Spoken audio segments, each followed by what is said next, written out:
Hey guys, this is Chris Griffin with your daily 2-minute dose of pandemic wisdom.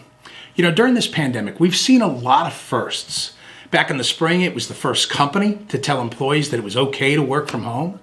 That was the first state to start building temporary medical structures, hospitals, right? First companies to pivot and start building those. We saw the first medical teams treat COVID patients without even the most basic personal protective gear available to them. The first state to tell us we had to stay home. How about the first state to tell us it was okay to start coming back to work, to go grocery shopping or run some errands, right? The first people to get on an airplane and travel again. You know, the first venue that committed the resources and the people and the training to being able to open safely, to host gatherings, a restaurant, the first conference, the first trade show. The first organizer to actually put on a live event.